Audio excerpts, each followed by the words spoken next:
and opinions expressed in the following show are solely those of the host and their guests and not those of W4CY Radio, its employees, or affiliates.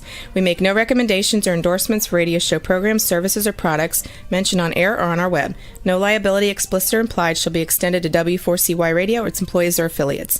Any questions or comments should be directed to those show hosts. Thank you for choosing W4CY Radio.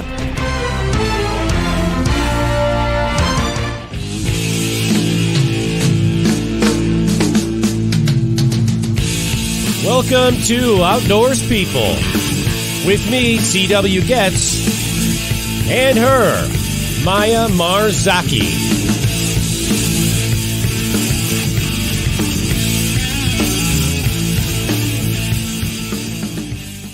Good evening. It's Wednesday, April 12th, 2023. We got a beautiful, beautiful 80-degree Fahrenheit sunny, but very breezy. I'm going to go so far as to say it's windy as hell. 27, that's 27 degrees Celsius. Maya, what is the temperature down there in Sao Paulo, Brazil? It is 22 degrees Celsius. And for you guys in United States, 72 degrees Fahrenheit. Okay, so this is a very rare occasion that we are beating your weather in Sao Paulo, Brazil. I love it. Celebrate.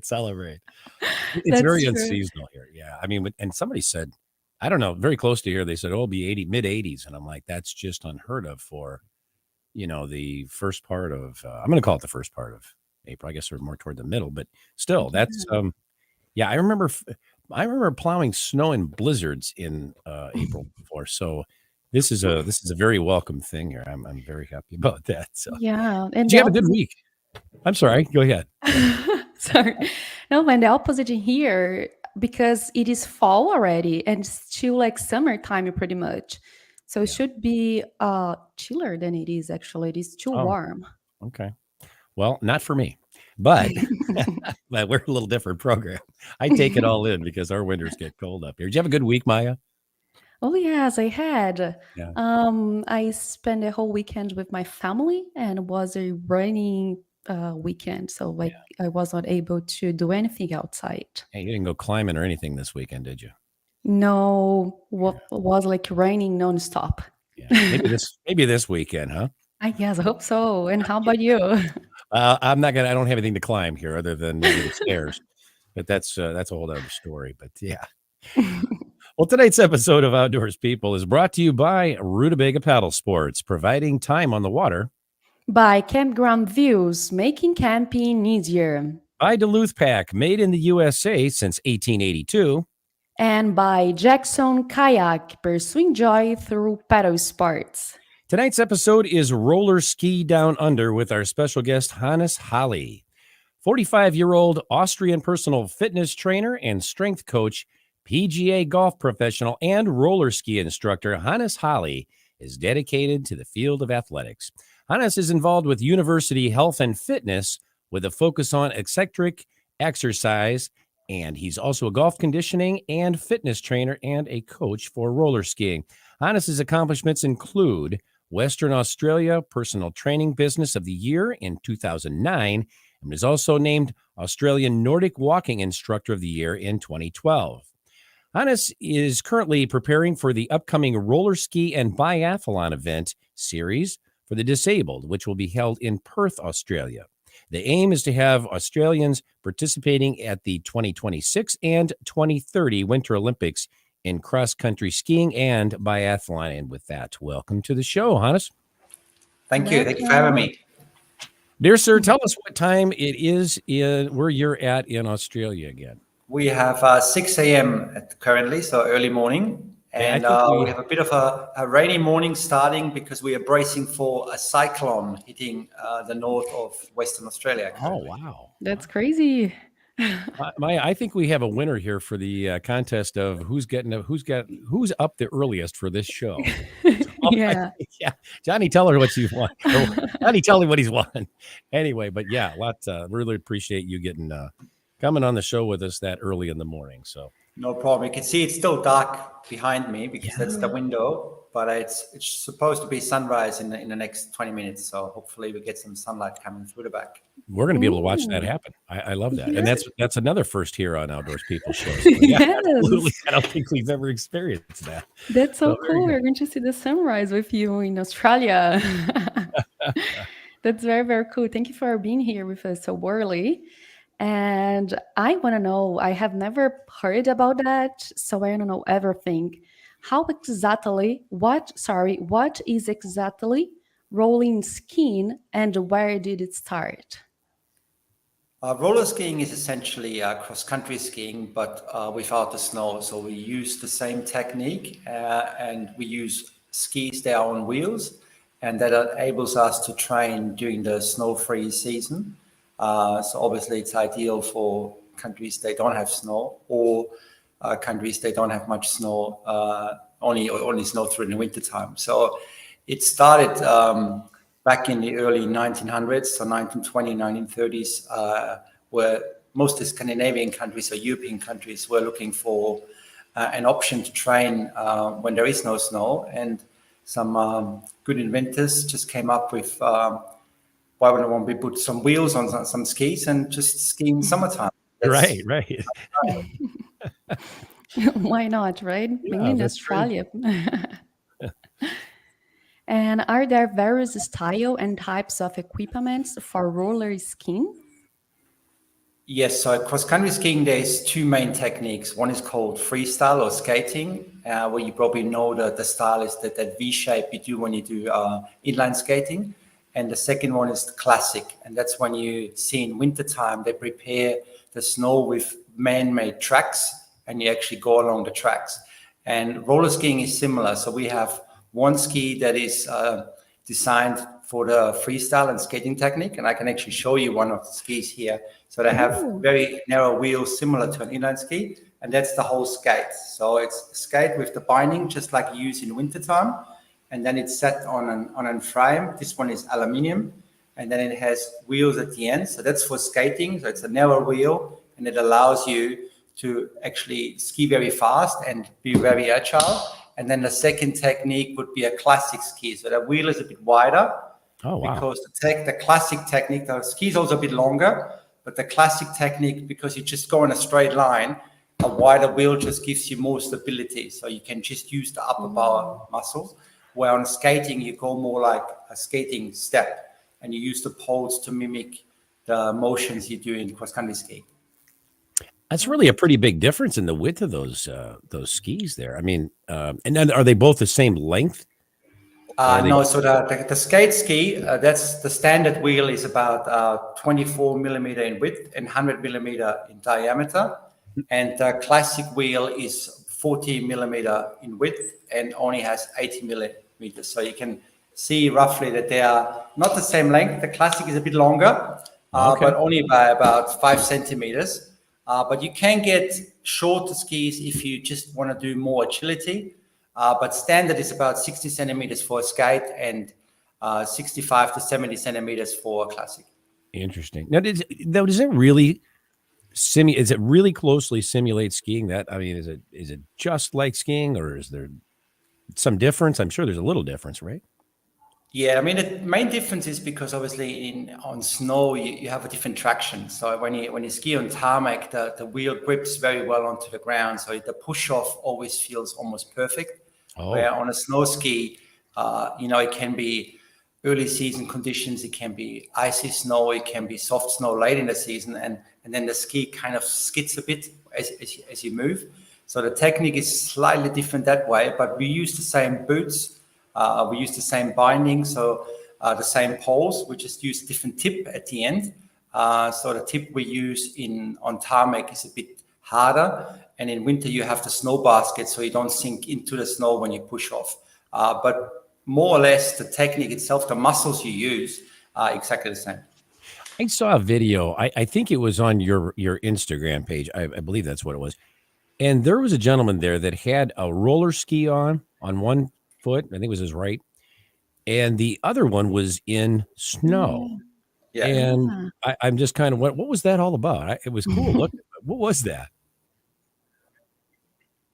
I think it was just somebody saying that's the end of the season for the winter season. Oh, We are now gearing up to the roller ski season. So it it's was more a fun take, and so like, well, we're already preparing for one, but we're still enjoying the other.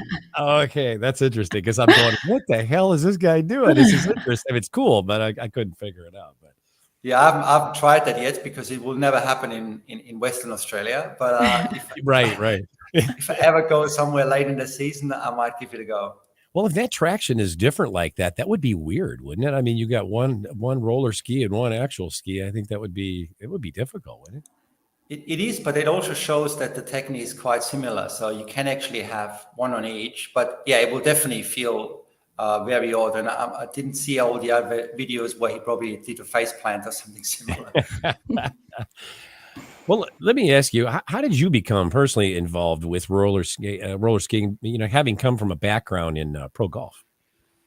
It's quite interesting. I grew up in a ski resort in the Austrian Alps near Salzburg, and pretty much was around skiing all the time. And I went to a sport-specific school for alpine skiing that is well known for producing some of the best skiers we have in Austria recent times. And cross-country skiing is always part of it because obviously in most alpine regions you have cross-country skiing tracks and you have alpine ski tracks. So it was always part of growing up.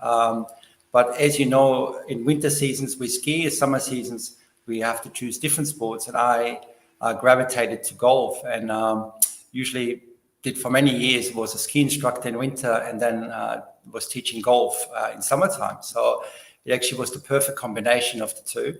And then kind of fell in love with an Australian lady and moved to Australia. And I didn't know much of where we'll go, but we went to Perth, where it's in Western Australia, and just realized very quickly that Western Australia has no snow at all. So I was kind of see now you let a woman looking for something. Yeah, you let a woman drive you there. That's no, I started to miss the snow a little bit. That's where Nordic walking comes in as well, because we obviously use poles for walking technique.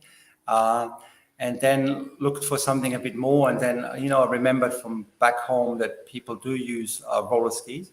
And I thought like, well, maybe it's time for me to get some skis down here. And by my surprise, there was already some people skiing along the trails in Perth already. So it was very easy to join the community. And because of my background in coaching itself, I thought like, well, that would be a great way to introduce other people to the sport. And that's how it all started. That's interesting. Yeah, that goes back to something here. You mentioned two types of skiing, downhill and cross country. Which did you do more of in your past? Growing up, I did more downhill skiing, alpine skiing. As everyone, but my parents were always very high involved in cross country skiing. So, like I said, because we have in our valley, for example, there's not much flat ground, but the little bit that's a flat ground is actually the golf course. And in wintertime, they use the golf course for the cross-country ski track.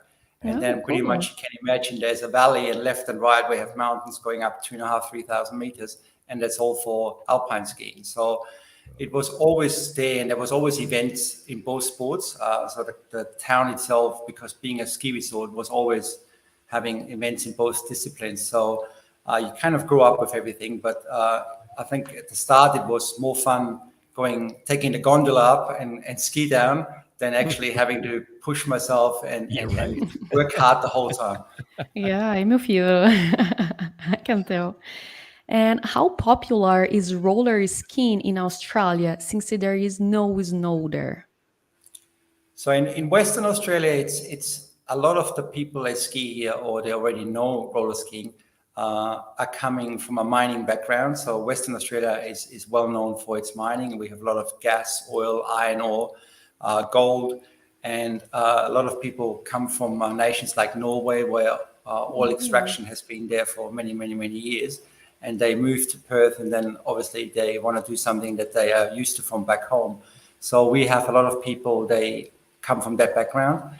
And we have a good community now. So we do weekly social rides where we just meet every week and then have a group together.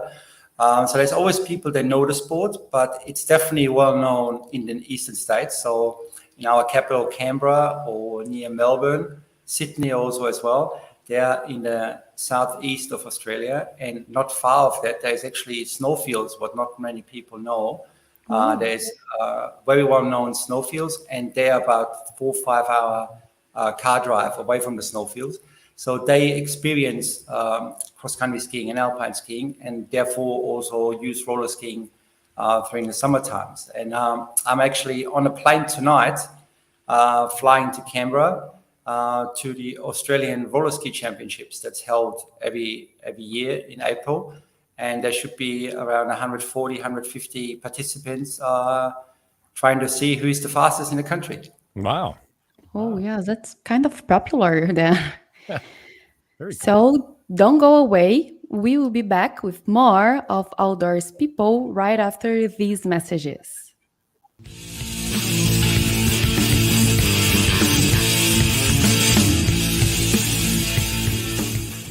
A few years ago, someone asked Rutabaga's owner, Darren Bush, "Hey, how long have you guys been selling boats?" Darren replied, "Well, we don't sell boats. We sell time on the water." Of course, that comes in all types. We help people paddle more safely with Rutabaga outdoor programs. We rent canoes, kayaks, and stand-up paddleboards. We sell and install racks to get you from home to adventure. Rutabaga's got everything you need to get you out on the water, like paddles, life jackets, dry bags, and clothing. Rutabaga Paddle Sports, on the web at rutabaga.com. Mention you saw this ad on The Camping Show. It is time to go camping. Introducing Campground Views virtual tours. You can tour the campground, see the sites, see if they are available, and click to book your perfect spot. Hit the open road and explore the amazing places found in nature. We make it easy to discover, find, and book your site so that you can go have the fun and freedom you seek. Campground Views virtual tours make it easy and simple for you to see where you are going.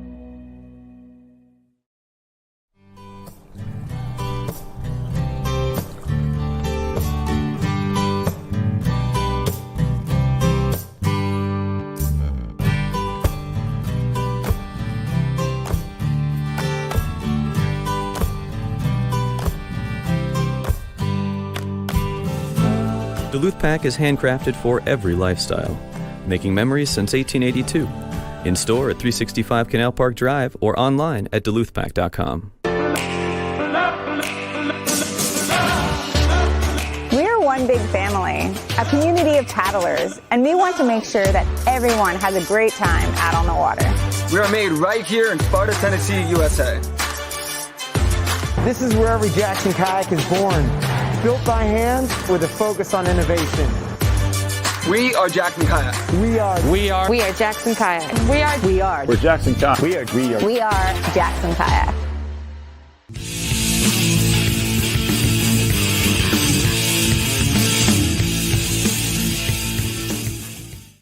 And we're back with Hannes Holly, our guest here on Outdoors People.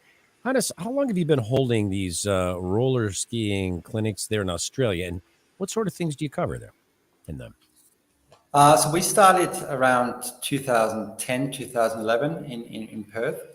We were doing purely Nordic walking classes before, and then went into the roller skiing around 2010. And we've been running clinics pretty much on weekly basis at the very start. And we were offering cross-country skiing, but also the biathlon. And biathlon is not so well known around the world, but it's actually a very popular sport in Europe. And I think the TV rights as biathlon have more people watching the events than actually cross-country skiing and alpine skiing combined. So biathlon combines cross-country skiing and target shooting. So they actually have a rifle strapped on the back. It's a 22 caliber. Then they ski along and then obviously stop at a target shooting range, shoot targets. And if you're very fast and shoot all the 5 targets, you can ski on. And if you miss a target, you have to do a penalty lap. So the race goes on. So if you're a fast shooter and a good skier, you win the competition. So in summertime and in areas, because obviously you can't, especially Australia, we don't have different gun laws. We shoot with laser rifles. So they actually have a laser beam and the laser goes into the target. So you can simulate the same sport. And then we call it laser biathlon. And the third big sport is Nordic combined. That's also a sport a lot of people don't know. It combines cross-country skiing and ski jumping. So ski jumping on snow hills. And that is definitely a crazy sport where people jump 100, 120 meters down a mountain. And then the distance gets converted into time. And that's how the race starts.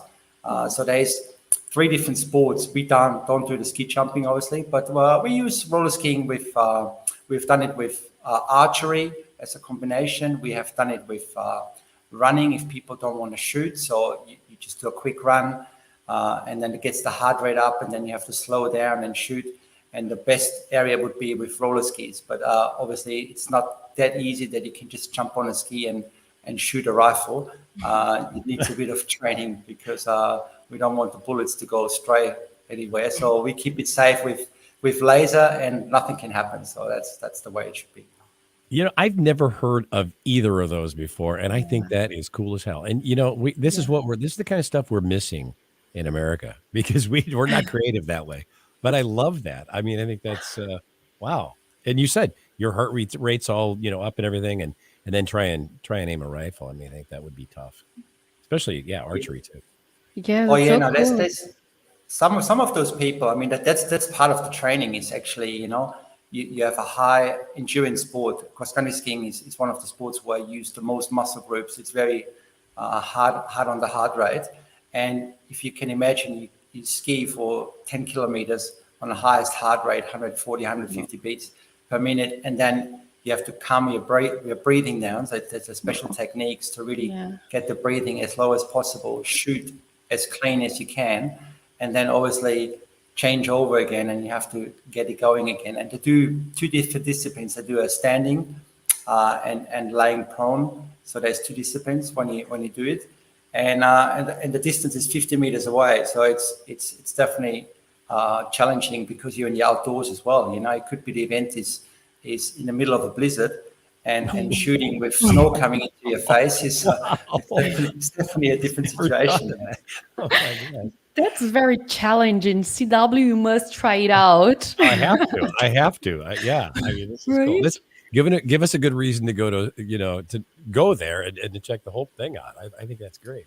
Yeah. Well, actually, you both don't have to go too far. You have a good group of skiers around Chicago. There's some snow groups. So if you check them out on Facebook and stuff, there's groups that do roller skiing and cross country skiing. And the same is in Brazil. I have quite a few friends. They follow me, and we're in touch quite regularly. They're roller skiers, so they're pretty much everywhere. Yeah, I think they'd frown upon us shooting guns and the skis near Chicago. You're gonna go. Wait a minute, get this guy out of here, man. In fact, take him out of here in handcuffs. See him while you're at it. But yeah. But, love to. Yeah, that's funny. The same here. I don't want to see that here. Let's do that in Australia, anyways. But I have another question. So tell us a little about Kangaroo Hoppet and the roller ski championships. Well, the Kangaroo Hoppet is quite an interesting event. It's held every year in August when it's in the middle of the snow season here. And it's the biggest cross-country ski race in the Southern Hemisphere. So there's people coming from around the world because obviously it's a novelty to come to Australia to ski in the first place. And then what better reason than participating in a cross-country ski event? And it's part of a worldwide series called the World Loppet.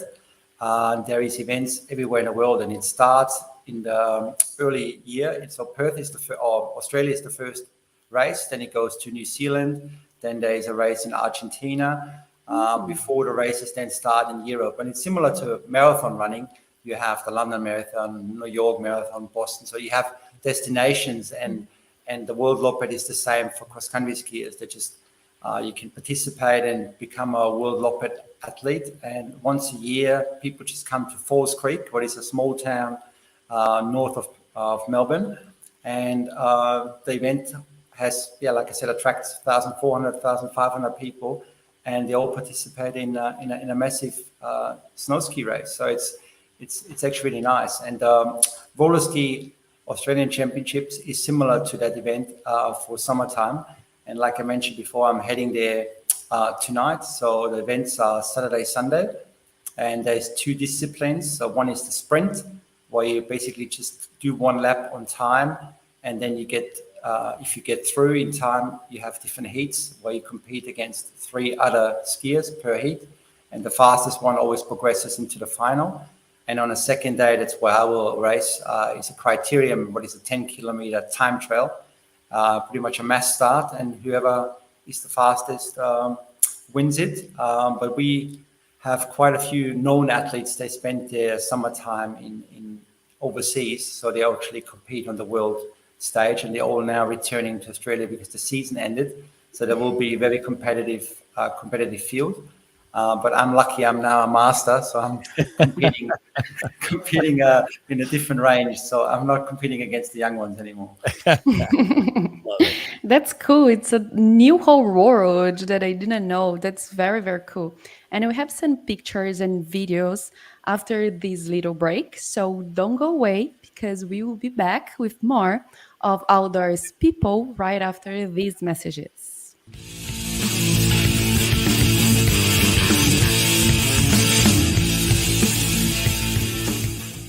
A few years ago, someone asked Rutabaga's owner, Darren Bush, "Hey, how long have you guys been selling boats?" Darren replied, "Well, we don't sell boats. We sell time on the water." Of course, that comes in all types. We help people paddle more safely with Rutabaga outdoor programs. We rent canoes, kayaks, and stand-up paddleboards. We sell and install racks to get you from home to adventure. Rutobaga's got everything you need to get you out on the water, like paddles, life jackets, dry bags, and clothing. Rutabaga Paddle Sports, on the web at rutabaga.com. Mention you saw this ad on The Camping Show. It is time to go camping. Introducing Campground Views virtual tours. You can tour the campground, see the sights, see if they are available, and click to book your perfect spot. Hit the open road and explore the amazing places found in nature. We make it easy to discover, find, and book your site so that you can go have the fun and freedom you seek. Campground Views virtual tours make it easy and simple for you to see where you are going.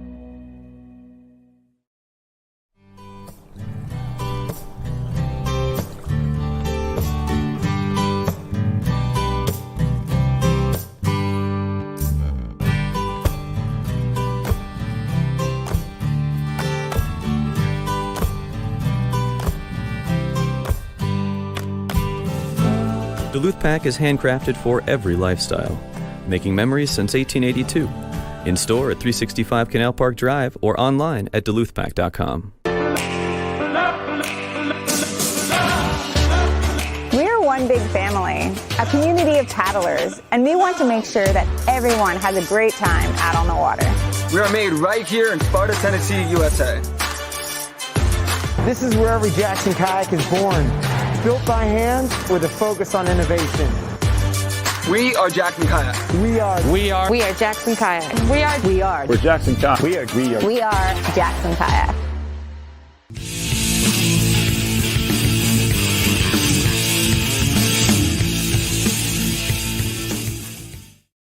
And we're back with our guest, Hannes Holly, here on Outdoors People. We will take a look at some photos and a video, it looks like, here. So, Juan, if you can put those up first. Ooh, I love that part. Yeah. What are we looking at here, Hannes?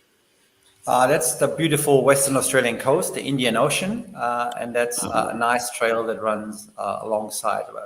Perth is a coastal city, so we have tracks. They run about 50 to 60 kilometers along the coast near Perth, and that's coming down from the north. And yeah, as you can see, the ocean is beautiful. We have one of the best coral reefs around here, the Ningaloo Reef. It's well known for the whale sharks. So nothing better than skiing along the ocean, I would say. That's pretty cool. That is you, though, right? That's me, yeah. Yeah, I have a question. Seeing this amazing picture, why you don't surf I Well, mean, would it be we, so we much easier in Australia, I guess. lots of people surf here. We actually have one of the World Pro events here in Margaret River every year. So especially the beach you see behind me is well known for the surfing near the city, but the surfing is more in the southwest where the breaks are a bit better. But lots of people surf. I'm very good with waxing the board, but I'm not so good on the board. See, I'm with you, Hannes. I suck at Yeah. surfing, and I would be on those roller skis in a minute. In a That's it. fever. I can tell the people when the next wave is coming in. That's right. Man. I'm just kidding because here in Brazil, everyone surf as well, but I just don't. I don't know how. So I'm just kidding. You don't have any snow there either in Brazil, so yeah, Oh. I think yeah. That's why I rock climb. There you go. There we go. So that's the equipment we use. So actually, that's the same ski you saw prior. So that's a skating ski, freestyle ski. Then you see the boots. My boots are special roller ski boots, so they don't have the outer layer you have on snow boots because obviously we don't have any snow coming in. So it's a bit more comfortable to have a boot that is open. Then you have gloves because obviously the holding the handles can cause a few blisters on your hands, and especially if you have lovely soft hands and a bit fragile. And then you have a helmet just for safety. I have to say that if you fall, mostly it's gravel rush, what can be very painful. Oh. And the head is the last thing you usually hit, but safety first, they say, and it always looks cool. And then obviously the poles. So the poles are there, as you saw in the prior picture, to push yourself forward and create more speed. What's in the bottom of those poles? Those aren't the same poles that you would actually ski with, are they? I mean, because you're hitting pavement, right? No, yeah. So that's the tip itself changes to a very hard tungsten metal tip, and it just helps to the snow basket would just break off because obviously the basket is designed to go into the snow. Yeah. But you can use them. It's just that obviously if you're on tarmac all the time and you generate a lot of force into the ground, the tip end has to be a bit harder. Okay. Yeah, I figured maybe they were rubber or something like that, but No. The pole is we don't. You can put rubber tips on when you ski on concrete surface, but the tarmac you see there, the spike actually in summer when it's 40 plus degrees, that tarmac gets a bit soft and gooey, and those spikes actually go perfectly into the ground. Interesting. Okay. Yeah, that's a good question, actually. Right. We got a video now, right? That's coming up next. All right, let's take a look at that.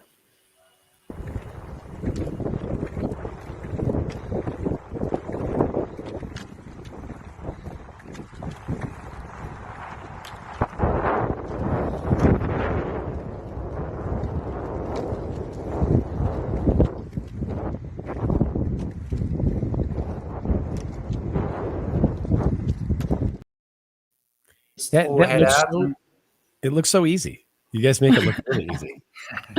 Feels like just follow the flow, right? Yeah, that's it. So actually, it's funny because those three people that were skiing in that video, the first one is from Japan, so she's an exchange student. The second one is from Canada, who actually came from ultra marathon running, and she saw us skiing and found it's a great idea to try something different. And that's what we see a lot as well. We have a lot of people that train different sports, so they come to cross country skiing or roller skiing because they're endurance sports athletes and they just want something different, use different muscle groups, especially upper body.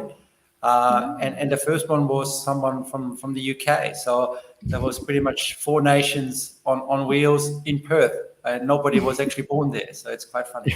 Well, yeah. Do you get a lot of people that discover roller skating for the first time and go, "What are you doing? What is that?" And they're asking you like the same thing I was. You do. You get a lot of that, huh?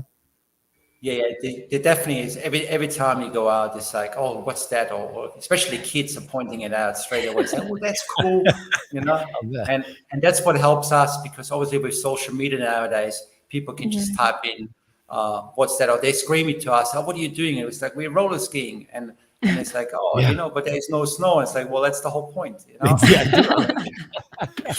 But so they definitely then quickly can Google things, and thank God to YouTube or whatever you use. There's videos pretty much accessible 24/7. But we have a lot of people, they come to kids clinics. So we have in the school holidays, we run special kids clinics. So we have kids from age 4, 5 joining us already, and they love it. But we play a little bit more. We play basketball on skis and hockey, because they forget about what the feet are doing, so they just learn the skills before we actually get them to use poles. There's lots of ways of combining different sports, but do them on skis. So much fun. Let me ask you this. Do you have a lot of people that or maybe you don't know, I don't know, in the United States? Is it catching on here, or is it primarily in places like Australia? Well, cross-country skiing itself, you have a huge community in America, and you actually have one of the world champions, the current world champion female, is from the US. She also won the Olympic championships, so she's an Olympic athlete. And you have every ski area has massive clubs. Like I mentioned, there's a ski club in Chicago. They ski regularly. So there is, anywhere you go, it's definitely popular. I wouldn't say it's the number 2 or 3 winter sport, but I would say it's in the top 100. No. So it should be in the top 10 number wise, because there is endless snow trails in the US. So if you go to any of the known ski resorts or anywhere there is snow, it's actually easier to make a snow track for cross-country skiing than it's to go downhill skiing, because obviously you don't need the steep mountains to do that. Right. So whatever you see, wherever you have skiers, these skiers are doing this already, even places like here in the United States. They're already doing this. They know about it. It's just not as widely known as golf, for instance. Right? Yeah, that's I think a little bit that we're fighting against this. Obviously, a lot of people already know the sport and then they gravitate to it. It's hard to reach new people if they don't see it. So it's all about exposure for us and for the sport. And a lot of cross-country skiers go to cycling criterium tracks and similar. And then obviously we've already people there in endurance sports. So it's a bit harder to target people. They just don't know the sport, full stop. So, but it's funny enough, you have a roller ski club in New York City, you have a roller ski club in London Hyde Park. So they're definitely out there, and it's all more word of mouth. But like I mentioned before, it doesn't matter which part you are in the world. There is some roller skiers out there, and now with things like that, people just maybe see somebody and like, oh yeah, I heard about that before, and then they combine it with a picture they see, and then maybe they get interested to say, well, can I give it a go? And you definitely can. So we have, most people in our clinics are not people they actually come from a cross-country ski background. They're all people that just have seen us on the street and then thought like, whoa, I will try that and then give that a go. And then when you have a clinic with 4 people or 10 people or 15 people, it makes it easier because more people see you and more exposure, and more people get interested in the sport itself. Well, hopefully we have provided some of that exposure for you. That's really what we're all about here is, introducing people here to different things, new sports and people, outdoors people in the world. Hannes, let me ask you, in that along those lines, where can people purchase roller skiing equipment? There's a few stores out there now. I wouldn't say you can just go to your local sports store and find them next to your Jordans, but you can definitely find a few stores. In America, there's well-known ski stores. They already have them in stock. That ski brand I use is made in Finland. But they pretty much ship anywhere in the world. I have an online shop for people in Australia, so they can purchase the equipment here from us directly. But you pretty much nowadays with online shopping, I think you even find roller skis on Amazon. But as everything, the problem is that there is also a lot of copies being made nowadays. It's a big industry now, and skis they actually come from known manufacturers, are much higher in quality, especially the wheels. So the wheels are fairly expensive. You look, not so much in US dollars, but I think it's about $400 US for a set of skis. And over $250 of it would be the wheels. So they usually wear off about 1,500, 2,000 kilometers road use. And to replace the wheels is the most expensive part. So if you have a really good set of wheels, you get more mileage out of them. And it will definitely save you money than buying cheaper brands that wear out quickly. Right. Wow, that's interesting. Never knew that. Yeah. And where can people go to follow you on the web? Well, best is to see us on rollerskidownunder.com.au. So AU is for the Australian side of things. But if you type in Rollerski Down Under, they pretty much find us anywhere. We are mostly covered on Instagram, so under Rollerski Down Under. I think we are now just over 27,000 followers, so that's pretty good for a small sport. And they can also find us on YouTube. So if you type in Rollerski and Fitness channel, you'll find us there, and you find lots of videos there on how to get started, what the equipment is. But the best is also just get on a website or get on Instagram, send us a text, send us a message, and we can also help you to find sports clubs near you. They offer roller skiing or even biathlon. Some people might be interested in biathlon, and somebody might be crazy enough to do ski jumping. So we can definitely point you in the right direction. Hannes, let me ask you before we say goodbye here to you. Your shop, you've got a shop, you sell roller skis, am I correct? Correct, yes. Do you, and I'm just putting you on the spot here, and I apologize for that, but if someone wanted to order skis from you, do you ship overseas? Do you ship to other countries? Absolutely, yeah. We ship anywhere it is. We just also usually do use common sense. So with the brands we deal, if that brand has a shop already existing in the country you're coming from, then we say go directly there, because usually the shipping is cheaper. Especially in the last 2-3 years, shipping costs have exploded around the world, and it's sometimes obviously easier to buy in the country. But we're really good because we're a small community. We all work together, and yes, we all would like to make the money, but at the end of the day, it's what is more convenient to the people skiing. But yes, if somebody is interested, we send anywhere or point you in the direction where you can shop. Yeah, that's great. And that's exactly what I wanted to establish, was because if someone said, I want to check that out, and they go to social media and contact you, you'll direct them to a place or the website, right? Correct. Yeah, it's like I said, it's a small community, and we all want to help together. It's the same as any outdoor sports. They are niche. As more people that help each other, as better the sport will be, and we are all a very tight knit community. Yeah, that's very nice. Yeah. Well, Hannes, we'd like to thank you here for being our guest on Outdoors People. It was absolutely a pleasure having you with us and teaching us about roller skiing. Yes, thank you for being in here and teach us so much. That was really very nice. You can see it's finally sunlight outside. Beautiful. I watched that happen, and I can watch it. Yes, that's awesome. I think that's a first for this show, I got to say. Thank you for starting your day with us. Absolutely. Pleasure. And we'd also like to thank each of our sponsors for bringing you tonight's show: Rutabaga Paddle Sports, Campground Views, Duluth Pack, and Jackson Kayak. Be sure to tune in for next week's episode when neuroscience meets the outdoors with our special guest, Dr. Lindsay Bira. Until then, for Maya Marzaki, this is C.W. Getz saying thanks for tuning in to Outdoors People. See you next week. Ciao.